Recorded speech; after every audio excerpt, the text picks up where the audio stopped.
Un président au chevet et au service de son pays, comme ce 11 décembre après le 17e attentat de l'année en Turquie.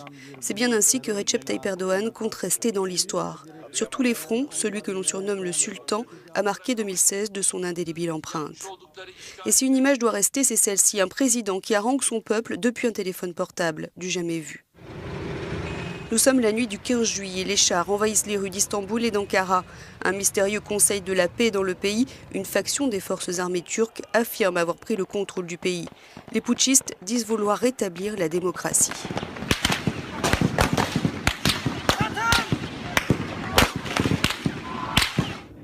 C'est là que les Turcs voient apparaître cette image à la télévision. J'appelle mon peuple à se rassembler dans les rues. Rassemblons-nous sur les places, dans les centres-villes, à l'aéroport. Que cette minorité, ce groupe avec ses chars et son artillerie fasse ce qu'il a à faire une fois face au peuple. Je n'ai jamais reconnu un pouvoir supérieur à celui du peuple et je ne le ferai jamais. Un appel à la résistance, presque au sacrifice, entendu par la foule de ses partisans. Aussitôt, ils sont des centaines à descendre dans les rues du pays et se dressent contre les chars. Après des heures de turbulence et d'incertitude, le coup d'État est maté. C'est un échec, le bilan est de 290 morts.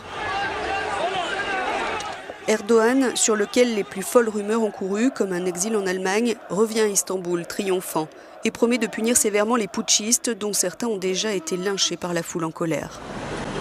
Plus de 8500 militaires, soit 1,5% des effectifs, auraient participé à ce putsch qualifié d'amateur. Dès le lendemain, le président met sa menace à exécution. Les arrestations s'enchaînent, les rebelles sont traqués. Au total, plus de 8800 militaires, dont près de 200 généraux et amiraux, seront arrêtés. Ce n'est que le début des purges. Le coup d'État marque un tournant dans la gestion du pays, dont les conséquences débordent à l'international. La purge à laquelle va se livrer le régime dans les mois qui suivent le coup d'État est d'une telle ampleur que les théories circulent selon lesquelles le coup aurait été fomenté par le président lui-même afin de lui donner les pouvoirs de faire le ménage. Et le ménage est d'envergure. Magistrats, enseignants, policiers, politiques, journalistes, plus de 110 000 personnes auraient été révoquées et 36 000 incarcérées. Alors que la dérive autoritaire commence à crisper la communauté internationale, l'affaire se corse encore avec les demandes répétées d'Ankara aux États-Unis pour extrader Fethullah Gülen, intellectuel musulman et théologien ultra-influent, un temps allié puis devenu ennemi du président. Erdogan soutient qu'il est l'instigateur du coup d'État. Tôt ou tard, les États-Unis feront un choix. Soit ce sera la Turquie, soit ce sera l'organisation de Gülen. Ce n'est pas le président Obama qui fera ce choix-là. Celui-ci ne cédera pas et les relations se tendent entre les deux pays. Les menaces se multiplient, la guerre en Syrie et en Irak complique l'équation.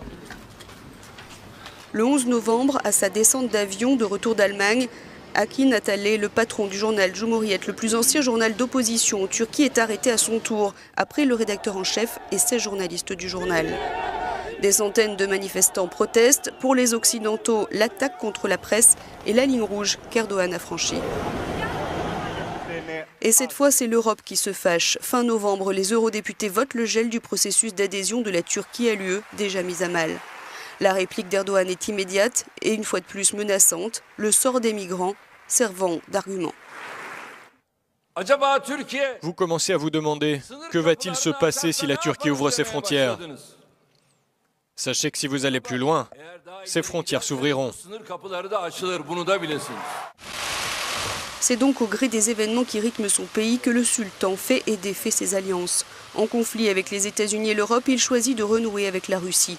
Un rapprochement en grande pompe, quitte à jouer en Syrie à l'égard d'Assad la carte de Moscou, l'enjeu majeur pour le président étant de garder les Kurdes sous contrôle.